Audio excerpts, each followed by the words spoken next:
SC ST பிரிவு, திமுகவின் SC ST பிரிவாக விசிகா மாறிவிட்டது என்பது துரதிருஷ்டவசமானது தான்.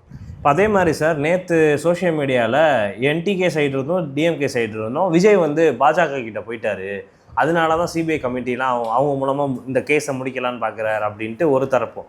ஆனால் விஜயும் ராகுல் காந்தியும் ஒரு கூட்டணி சம்மந்தமாக பேசிகிட்டு இருக்காங்க அப்படின்றது பரவனோடனே இந்த பிஜேபி கூட போயிட்டாரு அப்படின்னு ஒரு நரேட்டிவ் வருது.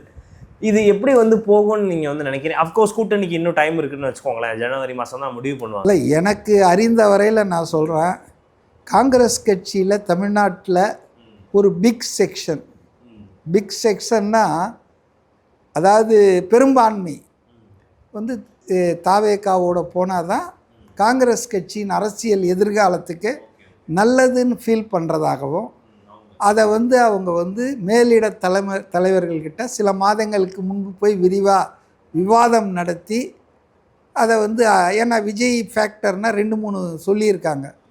ஒன்று, கடந்த எப்போதும் இல்லாத அளவுக்கு 10 வருஷமாக கேரளாவில் காங்கிரஸ் ஆட்சியில் இல்லாமல் இருக்குது. வழக்கமாக 5 வருஷம் இவங்க இருப்பாங்க, 5 வருஷம் மார்க்சிஸ்ட் கம்யூனிஸ்ட் இருப்பாங்க. இப்போ இந்த வாட்டி 2வது முறையும் கம்யூனிஸ்ட் ஜெயிச்சதால் தொடர்ந்து 10 ஆண்டுகள் ஆட்சியில் இல்லாமல் இருக்காங்க. அப்போ எப்படியாவது கேரளாவில் மறுபடியும் காங்கிரஸ் ஆட்சியை கைப்பற்ற வேண்டும் என்ற ஒரு பெரிய கடப்பாடு அவங்களுக்கு இருக்குது.